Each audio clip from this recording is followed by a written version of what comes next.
जेवढी टाकायची नसली पाहिजे तिथे ती टाकणं, की तिला लागेल की नाही लागेल तोही न विचार करणं, म्हणजे ह्या सगळ्या काही गोष्टी आहेत ज्या नोट केल्या जातात आणि ते कुठेतरी वाटतं की नाही ही गोष्ट विचार करण्यासारखी आहे आणि ते व्हायला पाहिजे.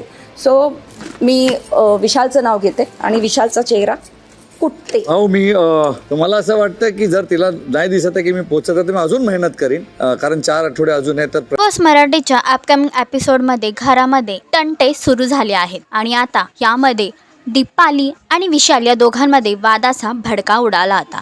एवढंच नव्हे तर रेवाने संस्कृती मला फिनालेमध्ये येण्याच्या योग्य नाही अशी देखील टीका केली आहे. तर आता घरातील सदस्यांनी स्वतःसोबत राहणाऱ्या सदस्यांवरती जे आरोप लावले ते योग्य की अयोग्य आणि तुम्हाला कोणत्या सदस्याला फिनालेपर्यंत बघायला आवडेल हे कमेंट करून नक्कीच सांगा.